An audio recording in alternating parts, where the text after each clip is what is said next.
Well, hello. Welcome to the last class of this first session of the basics of reading music.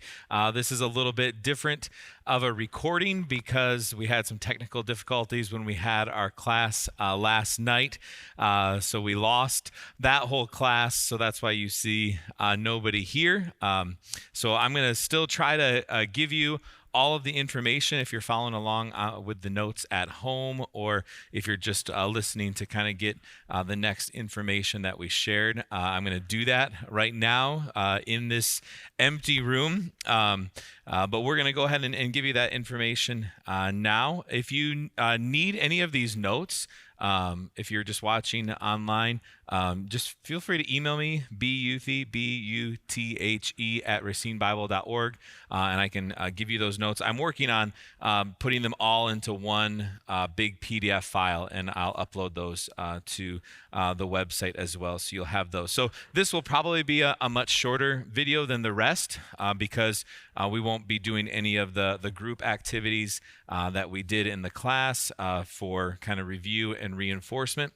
And also we won't have the questions. I remembered some of the questions that people asked last night in the class that were really helpful. So I'll bring some of those up as we go along. But we started the class off by going over any questions that people had from that musical scavenger hunt through the choir piece of Carol Fantasia. If you're doing this at home, and want to borrow a copy of that piece of music, feel free to let me know. I'll get you that music because it's really helpful to see everything that we've been doing in this class. It's helpful to see it actually in a copy of music that we sing. So I encourage you to do that. There were a lot of things in there, kind of putting everything together from the first four classes into that one musical scavenger hunt. But for tonight, we will start with the sheet of paper called 16th Notes and Rests.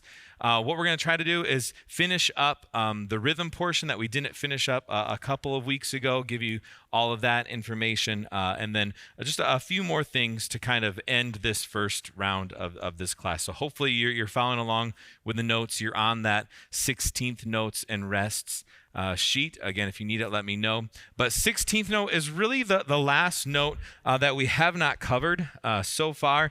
There are smaller notes, 32nd notes, 64th notes, all that stuff. But really, in most of the music that you will see for choir, especially, the smallest note you'll see is a 16th note. And a 16th note, you see, I've got four of them here. It looks just like an eighth note. It just has an extra beam. Or if you're writing them individually, it'll have two flags on it rather than just the one. And then again, when they're beamed together, you'll see they have the two lines here rather than the one on top. So let me just erase this so that we're not confused as we look at this. And a 16th note is just like an eighth note, but it's cut in half. And so it gets a quarter of a beat if you're following along on your notes there. And a 16th rest, remember the 8th rest looked like that. 16th rest, same thing, just with another beam. Okay? So I'm going to erase that too. So remember, quarter note, got one beat up here. Eighth note, each of these gets a half a beat, so them together is the same amount of time as one beat. And then down here, you have to have four of them to equal one note because they're each worth a quarter of a beat. And again, just remember that the name 16th note, some people get confused because it's called a 16th note, but it gets a quarter of a beat. Why is that? That's because in 4/4 time, remember we called that common time. And so a 16th note, each note makes up 1/16 of a measure in 4/4 time. A 16th note makes up 1/16. So in 4/4 time, here on this last line, all of these notes are really one measure. If I put a bar line here and a bar line here, right? And so you count these, and that equals a 16th, a full measure there of 16th notes. So if we're looking at this at the top, let me just put in some bar lines here. And I'll make this the double bar line for the end. So if we do this first measure, clap that, it's 1, 2, 3, 4. This line here, 1 and 2 and 3 and 4. And remember how we counted those. So 1, 2, 3, 4. Then we had 1 and 2 and 3 and 4 and. Now how you count a 16th note, this gets a little crazy. You say 1 E and 2 E and so you're keeping your 1 and your and from up here. You're just adding something in between the E and the So 1 E and 2 E and 3 E and 4 E and So if we clap this this all together in the same, let's pretend that this is one big 3-line exercise. You would do 1 E and 2 E and 3 E and 4 E and 1 E and 2 E and 3 E and 4 E and 1 E and 2 E and 3 E and 4 E and then the double bar there at the end. Okay, so hopefully that makes sense. Again, that last 1 E and 2 E and 3 E and 4 E and okay. So you see there, they've given you lots of different exercises here, and then I put in some extra pages just to give you a lot of practice getting this 1 E and kind of thing down. If you look on that page, 16th Notes and Rest page, look at that first exercise. Again, I don't know why they do this, but it can be confusing. I would just put in under everything 1 E and so that first thing, they just have 1 and because it's 8th notes. But because we have 16th notes in the same exercise, I would also include the E and the in there just to keep it a steady count. So that first measure of exercise 1, I would count that 1 E and 2 E and 3 E and 4 E and then look at that second measure. The second measure can be kind of visually jarring a little bit. Let me put it up here for those of you that don't have the sheet at home. That second measure is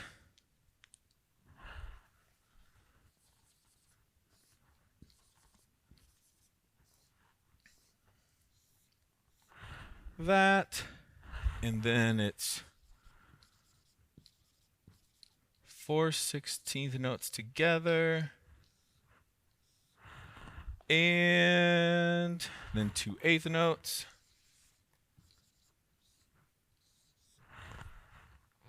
and 2 16ths and an 8th. Okay.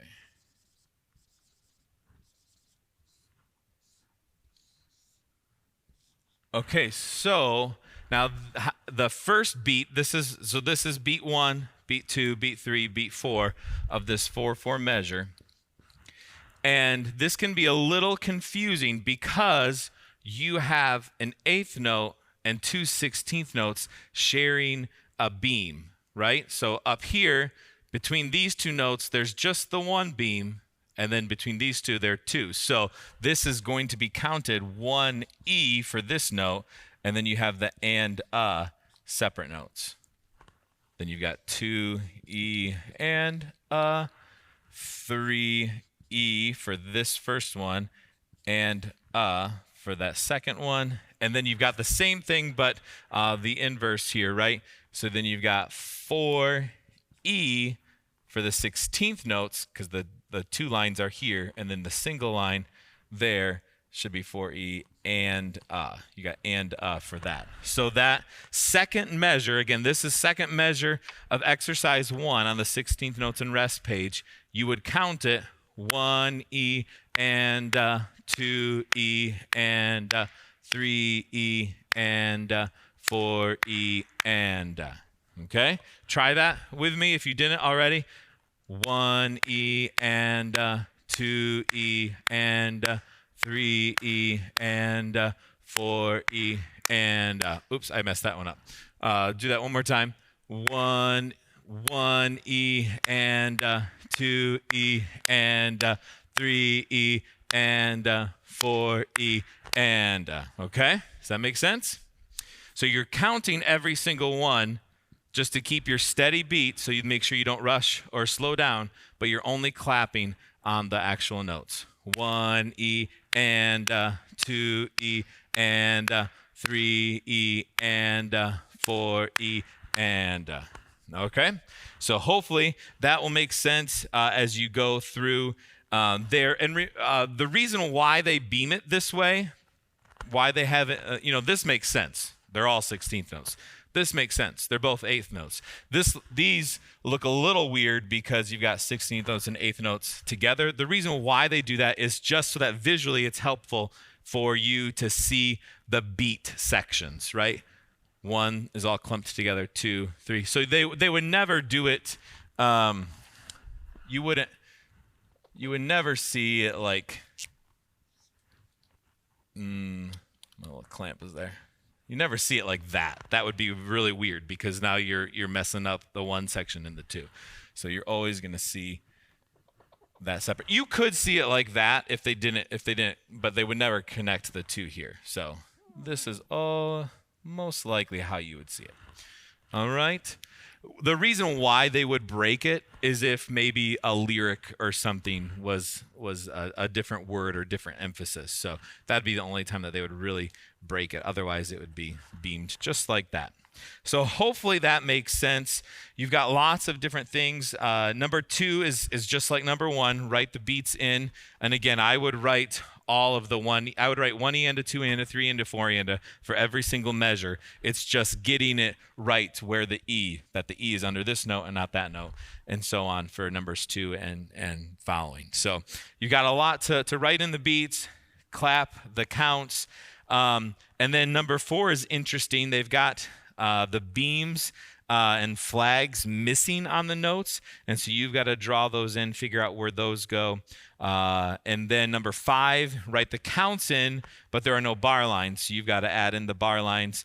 And then the last one is tricky because they throw in a lot of rests.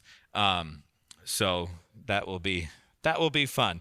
And it's so look at number 6. On that page, because that's interesting because you've got a 16th note, 16th rest, 16th note, 16th rest. Those first 4 things all are under beat 1.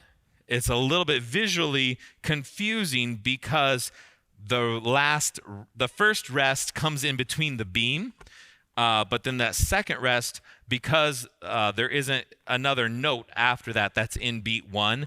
So that sets outside of the beam. And so that looks a little bit visually confusing. So you just know that those first 4 things, note, rest, are 1, E, and then your next group there, the 2 16th notes and 8th notes, that's all of beat 2. 2 E, and then the and on that 8th note. All right? So hopefully that makes sense. I'll flip the page if you're following along. For rhythm exercises with 16th notes, this is exercise 6300, 6300. It's in 2/4 time, which is nice when you're counting all of these andas. So you won't have a 3 anda or a 4 anda ever because there's only 2 beats in each measure. Notice that the exercise is 3 lines long, right? You have the double bar line after that 3rd line. So go right from line 1 to line 2 and then to line 3. Let's try that together.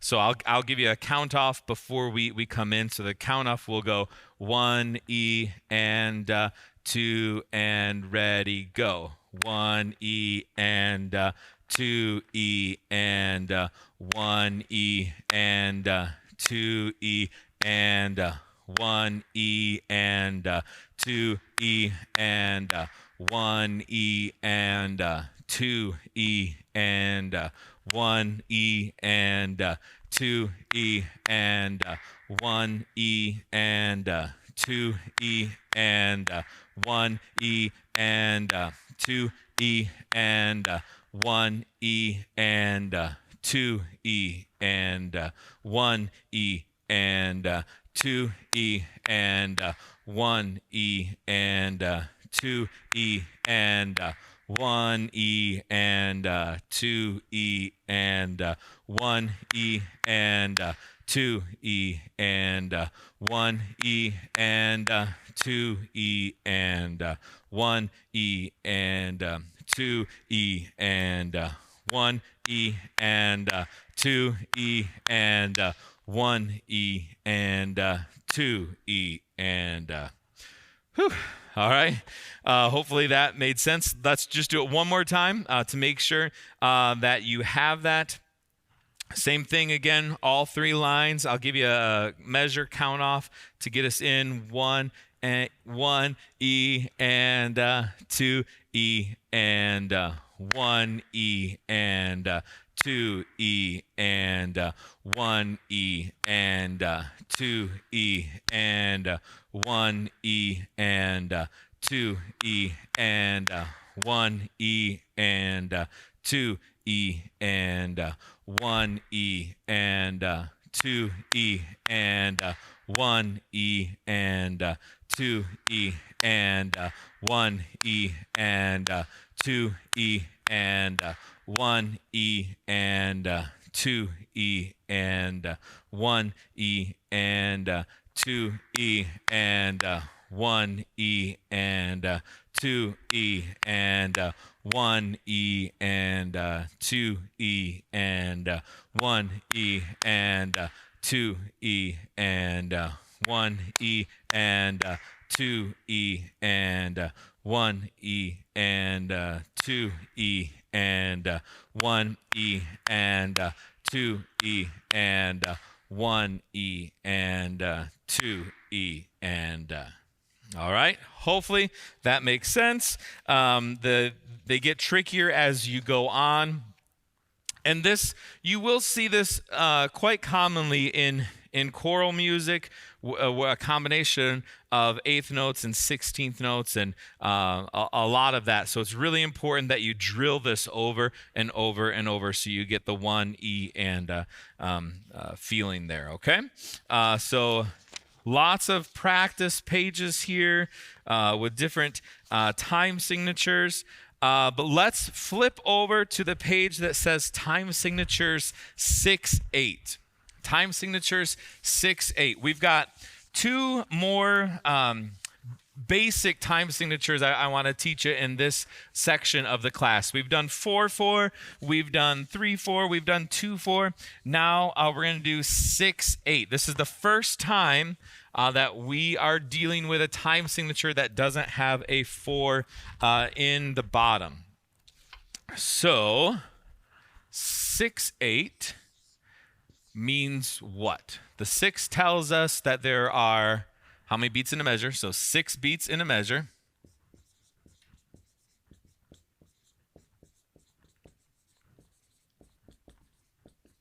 And the bottom number tells us what note gets 1 beat. And so that would be the 8th note. Oops, that's a terrible 8. The 8th note gets 1 beat.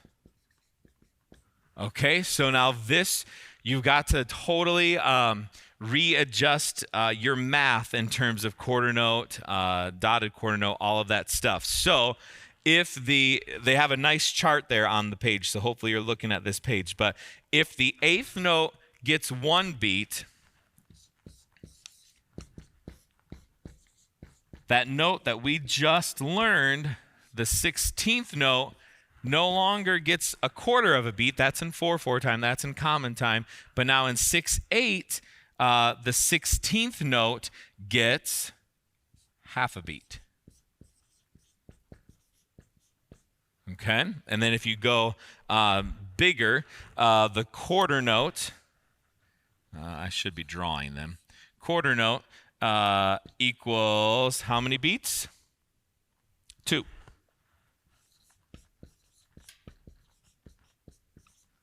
And your dotted quarter note now gets 3 beats, which in 6/8 time, 3 beats is half of a measure. So 2 dotted quarter notes would fill a 6/8 measure. And then your largest note that you will have in 6/8 time is that dotted half note, and that gets your 6 beats. Okay? So the way that this is counted, the way that you feel a 6/8, so 4/4 was 1, 2, 3, 4, 1, 2, 3, 4. 6/8 is 1, 2, 3, 4, 5, 6. 1, 2, 3, 4, 5, 6. So 1, 2, 3, 4, 5, 6. So in 6/8 time, we talked about what a downbeat was. Your number 1 is still the downbeat. That's the one that's going to still get the most emphasis. 1, 2, 3, 4, 5, 6. But if you notice, there's kind of a secondary one, and that's number 4. So 4 gets some emphasis. It doesn't get as much emphasis as your downbeat. 1, 2, 3, 4, 5, 6. And then your 2, 3, and your 5, 6 are kind of on the upswing there. So 1, 2, 3, 4, 5, 6.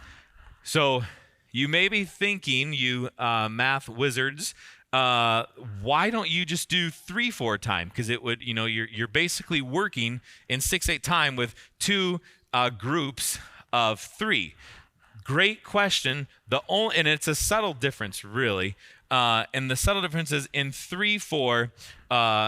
Really, the difference is this number right here is your 4. In 3/4, it's a repeated 1, 2, 3, 1, 2, 3, 1, 2. So all those ones are kind of hit pretty hard because they're all a downbeat. And so the difference is in 6/8 time, if you want to have that same kind of feel, but not be so steady on those downbeats, the 1, 2, 3, 1, 2, 3. If you want to do 1, 2, 3, 4, 5, 6, 1, 2, 3, 4, 5. That's the difference, though, and it's very, very subtle. And just for writing music, you can get a lot more done with 6/8 time and take up a lot less paper, a lot less measures. So that's also nice. I would say, I don't know if this is fact or not, but this is just my perception. 4/4 time is, it's called common time. It's the most used time signature in music, and I would say probably this one, the 6/8, is the second most often used one in music. Somebody asked a really good question. They were trying to figure all this out in the class, and they asked, can you tell us, give us an example of a song that we would know in 6/8 time? And the first one that came to my mind was the Christmas Carol, It Came Upon a Midnight Clear. So if you have 1, 2, 3, 4, 5, 6, 1, 2, 3. It came upon a midnight clear, that glorious song of old, right? Or the song that we just introduced, There Is One Gospel, same thing, 1, 2, 3, 4, 5, 6. There is one gospel in which I stand for all eternity, right? So those are 2 examples, but we sing a ton of songs in 6/8, and you hear this quite frequently. So they give you the example there, and again, so one thing to point out is now that our 16th note, which I should draw that for you, and the 8th note is here.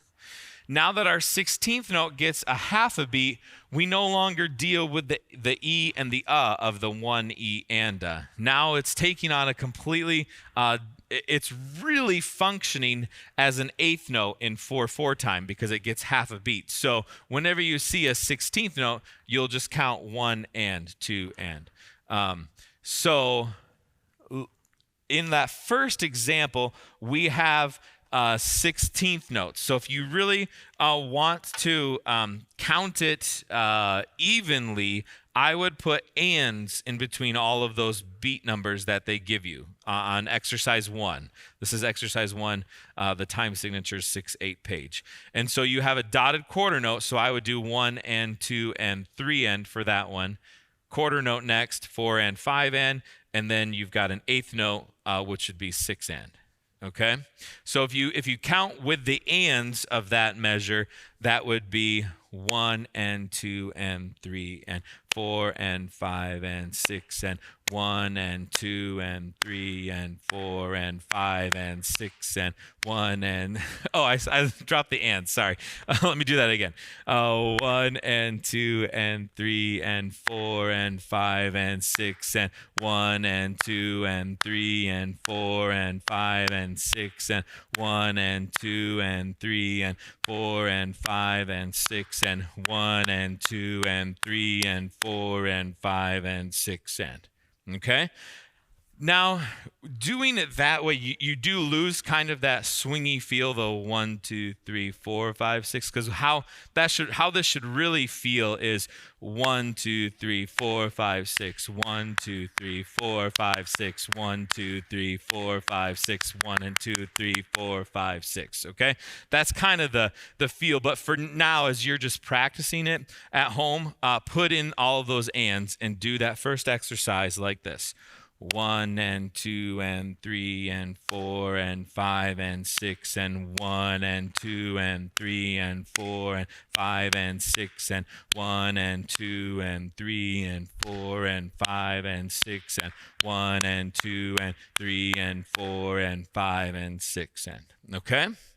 So hopefully that gives you just an introduction to 6/8 time. We didn't spend a lot of time in class on this, just really wanting to introduce it to you, giving you things to think about and to practice at home. So you have the rest of this sheet to practice writing in the counts. Number 3, it says write a 6/8 time signature after the clef, then count and clap, or write in the counts and then clap those measures. Number 4, similar, but add the missing bar lines in there. And 5 is the same thing. So just look for exercises like this to count this in 6/8, and use a metronome as we've talked about in weeks past. And if you have a metronome app, the good ones, still free, but good ones would have a 6/8 setting that you push, because then it'll give you the 1, 2, 3, 4, 5, 6, 1, 2, 3, because you don't want to have it just on the 4/4 clicks, or else that will throw you off. Okay. I gave you a couple of pages in here. It says progressive compound meter study 1 and 2. Those are just 2 pages to really put this in practice, and it even has ties in there, which you'll see quite often in a 6/8 time. The second one has involves more 16th notes and the ties, so that can get a little complicated, but give those a whirl. And then just as a kind of a review of the time signatures we've talked about already, there's a sheet in your notes called missing bar lines. Takes 2, 4, 3, 4, 4, 4, 3/8, which you can figure out what that is from 6/8. And so on, and it's just having you add in the missing bar lines there. So that's 6/8 time, and then we just really briefly touched on this last time signature, because one of the reasons why we spent so little time on it is because you just don't see this very often, especially in like choir singing, but you still should know about it. And so this is a 2/2 time signature. So you got 2 beats per measure.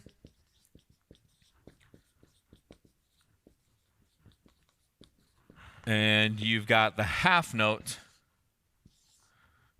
equals 1 beat. Okay? So again, you're readjusting your math that you learned in 4/4 time. This one's a little bit easier because it's usually slower, and you only have 2 beats in a measure. And so if your half note is 1 beat, then your quarter note is half a beat, right? And so your quarter note now feels like what an eighth note feels like in 4/4 time. And then your whole note is 2 beats. So your whole note, which was 4 notes in 4/4 time, still fills the whole measure in 2/4 time. But now it's just with 2 beats instead of 4. We learned 4/4 time is also called common time. 2/2 time is called cut time. Probably obvious because it's cut in half, right? From 4/4 to 2/2. 4/4 time, we said because it's common time, sometimes rather than putting the numbers 4/4, sometimes at the beginning of a piece of music, they'll just put a C there on the staff for where the time signature should go. For 2/2 time, they do similar. They do a C, and makes sense. They put a line through it for cut time, okay? And so this, you still use your 1 and 2 and because this is now your half a beat, so this is an and, right? Or if you've got 2 of them, so if you've got in 2/4 time, if you've got this kind of a measure, you count it 1 and 2 and, okay? So if you look at your sheet here, clap the rhythm while counting out loud, that first measure is 1 and 2 and 1 and 2 and 1 and 2 and 1 and 2 and. Try that with me. 1 and 2, go. 1 and 2 and 1 and 2 and 1 and 2 and 1 and 2 and. Okay, so this actually feels, because it's a little bit slower, you don't have as many moving pieces in it, it feels easier than the rest. So if you get really stressed out at home practicing all of those 16th notes in 6/8 time, take a little break and come over to 2/2 time. But don't spend too much time there because we really don't see this very often in music that we will use. So again, you've got a few exercises there to look at and to perfect 2/2 time. But this really, for this foundational course in music, really kind of ends the rhythm portion of it with the time signatures and clapping and counting all of these rhythms. So the next sheet that we're going to look at in your notes takes us back to what are our note names and such on the staff. We've got just a few more things to learn before we wrap up. So turn to the sheet in your notes that says sharps and flats, number 1. And I'm going to turn this around here real quick so we can use, in order to talk about sharps and flats, you need to understand how they work and what they look like on a staff of music. But it's really, really most helpful for us to see what it looks like on a piano. Because in order for us to know sharps and flats, we first need to talk a little bit about half steps. So music, the pitches of music in Western music, I mean, there's all different kinds of music across the globe. But for music that we use in here in the West, music is built all on half steps, and every single note on a keyboard, whether it be a white note or a black note, is a half step apart. Okay, so hopefully you'll be able to see this on the camera, but the way that you identify what a note is on the piano is its proximity to the groupings, I should say, of 3 black keys or 2 black keys. You've got 3, 2, 3, 2, and so on. There are 88 keys on a standard piano or keyboard, and so this just cycles up. But the most recognizable note is the note that's just to the left of the two black keys. That's this note here. This whole note here is C. And the one that's in the middle of the keyboard is middle C. And so let me take off these little sticky notes here. So you see we have on this version of the keyboard, again, this is just a little section of it. If we keep going up, oh, you see another pairing of two black keys. Well, the one immediately to the left of that black key is also a C. It's just a higher C. So this C, that first C, is middle C, which sounds like this.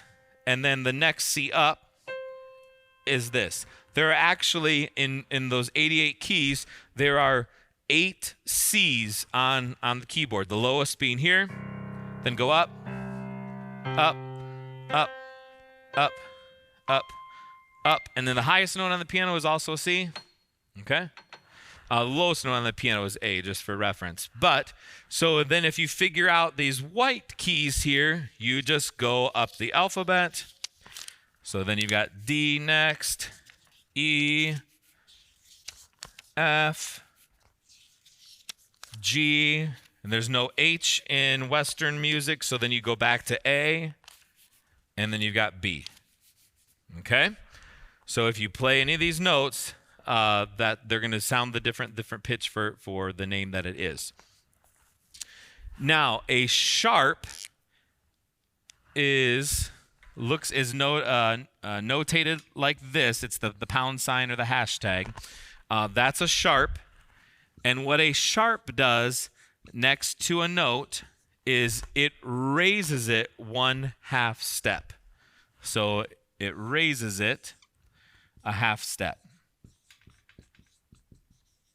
So if you are at C and you want to play C sharp, you go up. Remember, every single note on a piano is a half a step away, whether it's a white or a black key. So each one of these. So if I play every single note from C to C, it's going to sound like this. It's called a chromatic scale. A chromatic scale. It's every half step. So here.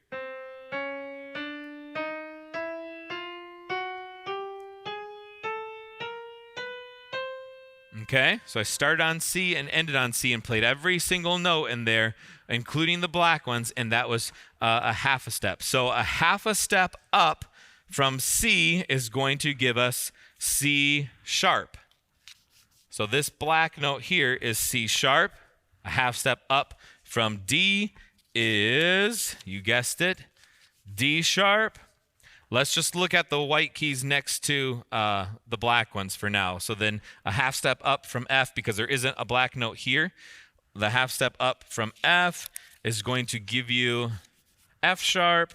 Half step up from G, going to give you G sharp. Half step up from A is going to give you A sharp. And then we're back to repeating that octave. Okay? So now you're saying, well, wait, there's a couple things that are confusing. Here and here, there are no black notes. So technically, because I said every one is a half step, so technically, if you, well, let's go here first. This is B. If you go a half step up to the next note, it's this note. So technically, C could also be called B sharp. I should put it here so that you don't think it's that note. So this note here is 99% of the time called C, but technically could also be called B sharp because it's following our sharps rule. It's a half step up from the note. And then same thing here, a half step up from E because there is no black note here would be F. And so F can technically also be known as E sharp. Okay? So that's what a sharp is. And now when you're writing it on a staff, so let's say this is G, this note, a half step up from G is G sharp, and how you would notate that is like that, okay? You always say the letter first and then sharp. You always notate the sharp before the note, okay? So that's a little confusing. So you always say G sharp, but you always write it as sharp G, okay? Same thing if you go up, here's A, and then A sharp. You would never, ever, ever, ever, ever, ever, ever see A sharp written like that, okay? So never, never, never, never, never. A sharp. Okay, so there's sharps, and it gives you on your notes here, practice actually making that sharp sign. And then the other word to learn here is flat. Flat is the symbol for a flat, which was on your term sheet from last week. Sharps and flats were. Looks like that, kind of like a tilted up B that almost looks kind of like a heart. And this, a flat, is a half step down from the note. So let me take these off so that you don't get confused.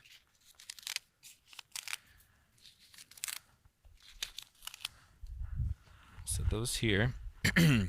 So if you're at D, a half step down here, D flat. If you're at E, half step down, E flat. If you're at G, we'll stick with just the black ones here. G, go down, G flat. A, go down, you've got A flat. B, go down, you got B flat. And then again, because there are no notes here, a half step down from F is here, F flat. So E is also known as F flat. I mean, like 99.9% of the time it will be called E. And then just so you know, it's also could be called F flat. Same thing here. A C flat, half step down, is actually the same note as B. So if you tell me to play on the piano an E, I'm going to play this. If you tell me to play an F flat, it's going to sound like this. Same exact note, same exact pitch, everything, okay? Same thing, I should have done that with the sharps too. But because it's hitting the same note, it's the same exact pitch. And also, same thing with sharps. If you want to say it, you're going to say G flat, but if you want to write it, you're going to put the flat in front of it. Okay. All right. So that's sharps and flats. And so by that, you're covering every single note on the piano, because we could put sticky notes here because it just keeps going down. So you have B, B flat, A flat, G, G flat, F. If you go up, if we're back to sharps, you can go C, C sharp, D, D sharp, E. Okay? We'll talk more about that in a moment, but it gives you lots of exercises here to write a flat sign in front of each note, and then name them after you practice that. Lots of different things to practice there on sharps and flats number 1 page. I gave you another page in there just for more practice, but it's the same kind of things on sharps and flats, page 2. And then if you flip in your music in your notes to the page that says sharps, flats, and naturals, we'll talk about one more symbol, and that symbol is this, and that's the natural. And the natural cancels a sharp or flat.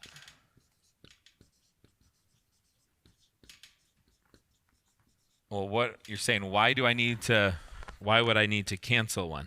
Because if a note is sharped or flat in a measure, then any other time in that measure that note appears, it's going to still be sharped or still be flatted, even if it isn't notated there, and it most likely won't be notated because that's the rule of music.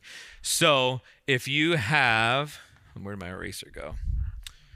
Oh, they're on the back. Let me just erase this a little bit to make it clearer. So if we are in 4/4 time on here,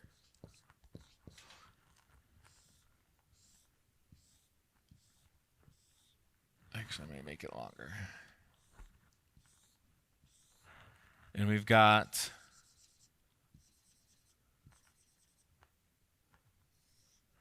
let's just do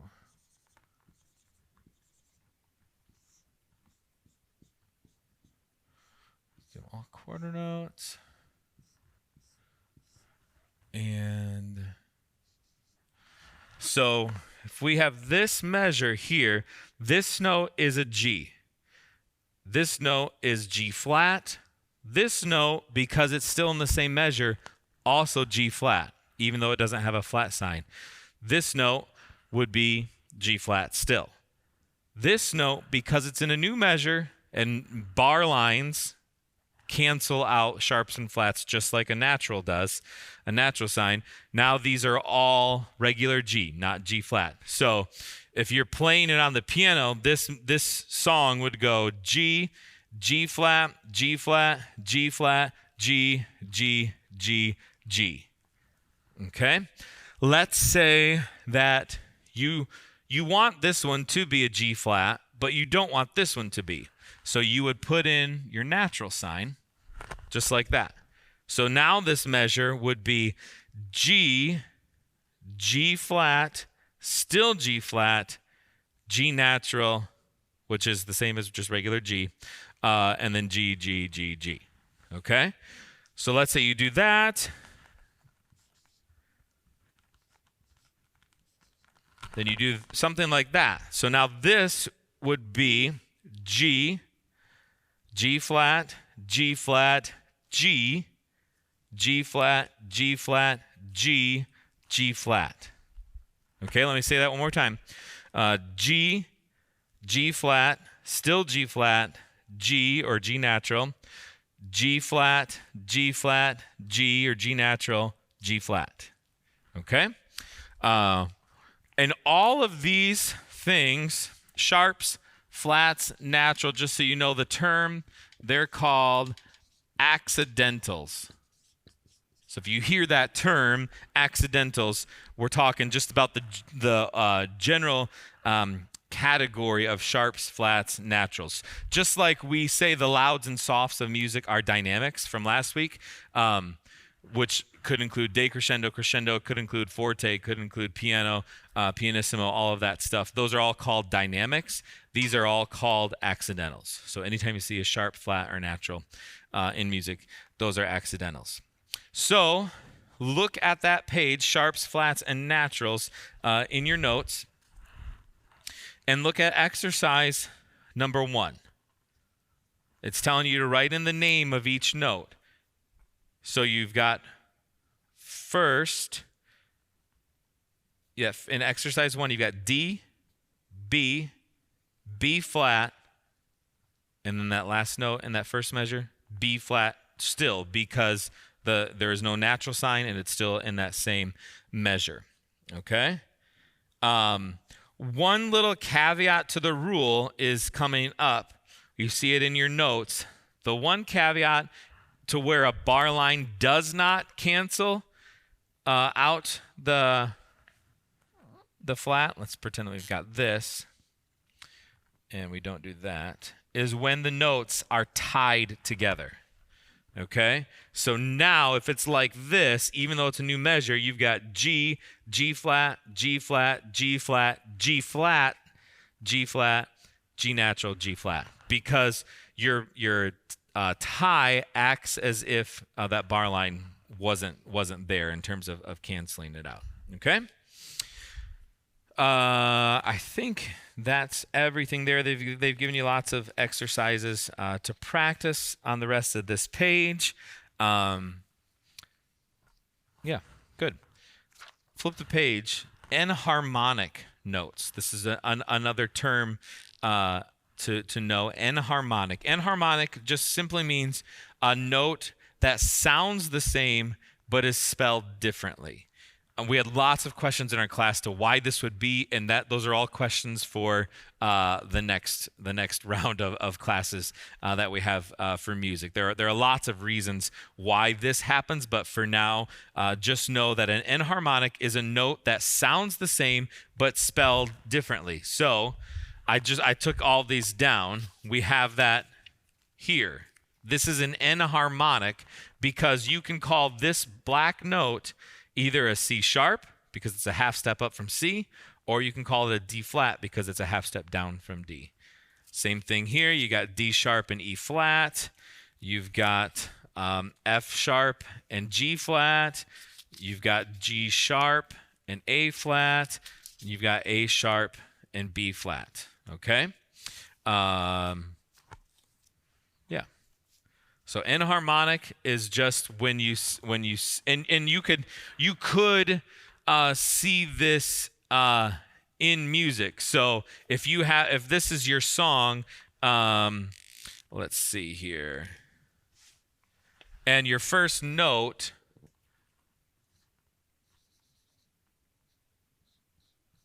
was this. Your first two notes, F sharp, G flat. Well, what do they sound like?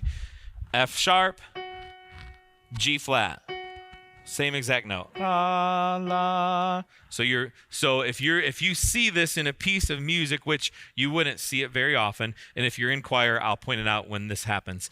It's the same note. So you would not, even though it looks like you're going up to the G flat, you're really not because of the accidentals. Because this bumps this one up a little bit, this one bumps this down a little bit, and so it's actually the same note there.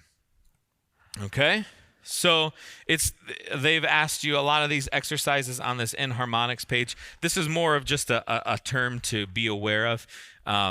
So basically, if you ever hear anybody reference an enharmonic, they're saying that the pitch is the same even though the note name is different. And so they ask you to write out different enharmonics. Interesting little exercise at the bottom of the page. Number 5 is they wrote a familiar song. I won't tell you what it is, but if you're really stumped on it, email me and I'll tell you what it is. But they're asking you to figure out what song it is based on the enharmonics of it. So anyway, so enharmonics, that's good. Then the last couple of things here, half steps and whole steps. We've talked about every single note. Different here is a half step. So if every note is a half step, then every other note is a whole step. And these are just terms that you need to know and file away kind of for. They give the foundation for what you'll learn. If you've heard of a scale in music, a scale is really just a specific order of whole steps and half steps, which we'll talk about in a future class. But for now, you just have to become aware of the intervals in terms of, we talked about the intervals in terms of note names last week.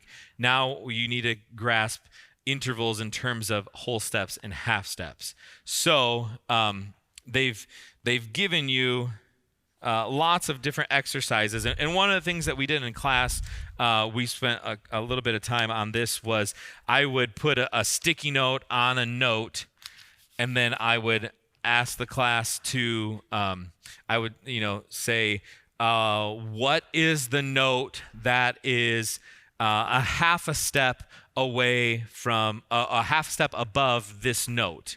And then they would have to tell me it's C sharp. Or if I said, let's go here, and the note that is a step and a half above this note is what?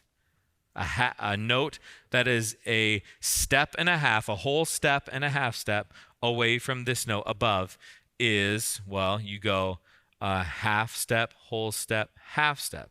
So G is the answer to that. Or if I came here and I said, what is 5 whole steps above this note? Well, you do half 1, half 2, half 3, half 4, half 5. So 5 whole steps away from G is the F. Okay? Half 1, half 2, half 3, half 4, half 5. So, or I'm sorry, that's an A. Wait, is it? No, that's a G. I can't tell. I'm so close to it. G. So then to the F. Okay. So play around with that. That's something you can do if you just even look. Google an image of a keyboard, and you can even do that yourself. Test yourself. Like point to this note here and say what's 3.5 steps below this note. 1 half, 2 half, 3 half. So 3.5, right? Wait, did I just say that right? Half 1, half 2, half 3, half. There you go. That's the right way. Sorry about that. So 3.5 steps below an E is an A. Half 1, half 2, half 3, half. Yeah. Okay. So that's good. They've given you lots of different exercises to play around with that, because kind of the next phase, if we had, another week or 5 more weeks of this class, what we would really start drilling is you've got a lot of this head knowledge about the note names and these terms and these rhythms. You're able to clap them. But now the next step would be to really move it from here in your mind to here in your ears. What do these notes sound like? What does it mean that I start off singing an E and then I go to a G? Like, what does that sound like? What's the difference? So that's really what the next step would be in the learning process of music. But I like how we're doing this because you really need to have everything that we've talked about in this class really second nature before we can move on to the next category of things that we'll talk. I think I said it early on, but the best way to learn music is not in a 5-week crash course like this. It's not in watching videos online. The best way to learn how to read music and how to use music is to get a teacher who will meet with you weekly, because what they will do is give you a concept, note names in the treble clef, for example, and then they'll spend a couple of weeks drilling you on that. And so if you're going to really learn from a class like this, you have to be the ones that are disciplined to do the drilling yourself, because you don't have somebody, unless you hire a teacher, you don't have somebody holding your hand. My goal with this class was to give you enough resources to be your own motivation, your own coach through this. And of course, as you go along and drill these things, to ask me any questions that you have as you think about things. So the last page I have in your notes is just some practicals. Okay, I've done this for 5 weeks.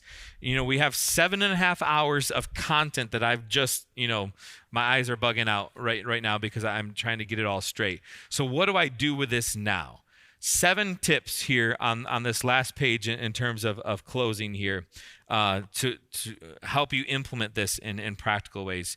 Number 1, first of all, just review this notebook. And I would say review this notebook regularly. Put a reminder in your Google Calendar to say, every other week, go through this. I purposely put more information in here and more drills and practice things to clap and to count than we could possibly get through in this class. And that's so that you will have things to do until we can have another class. I'm hoping to do another class that will not start from scratch, that will pick up from where we left off in this class. I'm hoping to do that at the same time next year. And so I want to give you the next 10, 11 months to allow all of this stuff to become second nature, so that we say third line in a treble clef and you say beat, without hesitation. And so that's the goal in order for us to really progress in here. And it'll take you 10 or 11 months to get there. And so these are some ways to help you get there in that meantime. So number one, review this notebook, and I would say review it regularly. Number two, quiz with a friend. There are lots of people in this class, people watching online. You probably have talked to each other, or if you need someone, I can let you know of someone who is in the class who seems to be getting it really well. But quiz with a friend. Meet together, go over that term sheet and just quiz. A tempo means this, decrescendo means this, quarter note gets how many beats in 4/4 time, or whatever. All of those questions. Go through the rhythms and clap those rhythms together with that friend, because that's really how you're going to know if you're getting it right or not. You're either going to do it right and both have it right. Well, I guess you could both do it wrong, but more than likely, one of you is going to get it right, and you'll be able to help each other out, and that will probably vary depending on the exercise. And just quiz on what are the notes on the flashcard on the staff, and even on the piano from what we've learned. Because, like I said, even if you don't play piano, the visual of understanding that these are the pitches a half step apart is going to be really foundational to going forward and just being able to read music. And then the third thing I put on there was to buy a hymnal, or 2 or 3 or 4. Hymnals are typically, if you buy right from the publisher, typically it's like $15, maybe a couple extra bucks for shipping, but a very good resource. I know music changes so often, and so churches don't really have hymnals for corporate worship anymore, and that's fine. But I am not fine with a family or even an individual not having a hymnal at home that they can use. And why I say have multiples, and even multiples of the same one, because I would get 2 copies of the same hymnal. One I would use as a worship resource, to sing hymns and to read hymn lyrics for your own personal worship. But then I would also use one as a textbook, and I would use it, and I would actually write in it if I were you. The hymnal for you, before we have the next class, is going to be your absolute best resource. And so here are 2. I'll tell you the 2 hymnals I recommend, and then I'll tell you what exactly to do with your hymnal. This first one is called Hymns of Grace. I want to say it came out like 2018. 2015, sorry. 2015, it's from the Master Seminary, John MacArthur. Has a lot of the same songs that we sing that were written by that point. And so you can get that right online. I think from Grace to You, but just Google Hymns of Grace, John MacArthur, and you'll be able to find that. And then this other one is a few years older. I want to say, what year was that? 2005? 2008. And this is from Lifeway, Lifeway Worship. It's called Baptist Hymnal, or if the word Baptist scares you, you can get the exact same hymnal with just the title Worship Hymnal on it. So Worship Hymnal, Baptist Hymnal, 2008 from Lifeway is the exact same hymnal. Don't think it's 2 different things. It's the exact same one. And so get 1 or 2 or both of these. But in terms of using it as a textbook, what I would do is take a hymn and just go through and one of the hymns, write the note names in every note that you see on the hymn. The letter name, so on the E, the F, the G, or whatever the case may be. Another one, go in and write the beats, 1 E and a 2 E and if there are 16th notes in it and it's 4/4 time, 1 and 2 and if it's 4/4 time and there are no 16th notes, or whatever the case may be. Write in those rhythms, and so Oh, and the reason why a hymnal in particular is so good is because you can't probably see it on the camera, but in the treble clef, you've got a treble and bass clef on every hymn, more than likely, and you've got two notes in the treble clef, a soprano and an alto note, and you got a tenor and a bass note in the bass clef. And so one of the exercises that I would do too is go through and write down the intervals, maybe based on what we talked last week, intervals by the letter name, so a second, a third, a fourth, a fifth, or even tonight how we talked about whole steps and half steps, how many whole steps and half steps, and just write it in between each of the notes. This you can do this every day from now until the next class. And I mean, most hymnals have like 600, 700 hymns in it. And you wouldn't be done before the next class. And it would be well worth doing. And then I would take it even to the next level. Once you write all that stuff in, find a hymn that you don't know, and just clap the rhythm that's unfamiliar to you. And then after that, try to speak the words in rhythm using a metronome or using a steady beat by clapping. I would really recommend a metronome because you can't really trust your own clapping. But do that. Clap the rhythms, speak the words in rhythm, write the intervals, write the note names, write any or circle any. Like here, I just looked down and there's a fermata there, the bird's eye that we talked about last week. That means hold the note out as long as the director wants. And so there's different terms in here as well. So great resource for you to use. Hymnals. Oh, the Gettys are coming out with one, which I'll love that when that comes out in the next year or so. So you can watch for that. Number 4 on here, but going back to your list. Number 4, join choir. I know this sounds like a shameless plug coming from me, but really what choir is going to help you do is it's going to help you move from the head knowledge into what does this actually sound like in practice, okay? I really encourage you to join choir. Even if you feel like you can't sing, that's fine. Almost never kicked anybody out because they couldn't sing, but more than likely you'll be fine. You'll be fine. So, and if singing is really like, I really am not going to do that, come in and sit in on a couple choir sessions, and I'll give you copies of the music that you can do. Because what choir will do if you're actually sitting among the singers, it's going to let you hear the other people, and even if you don't sing a note, you're going to hear what it sounds like if you're sitting by somebody who knows what they're doing in terms of reading music. And so we're actually starting Easter music on the 18th, I believe, is that Sunday, February 18th. We're starting with a luncheon right after church to introduce our Easter music. And so there's a sign up in the lobby right now, or you can email me that you want to come. We're having soup, salad, sandwiches, and sweets.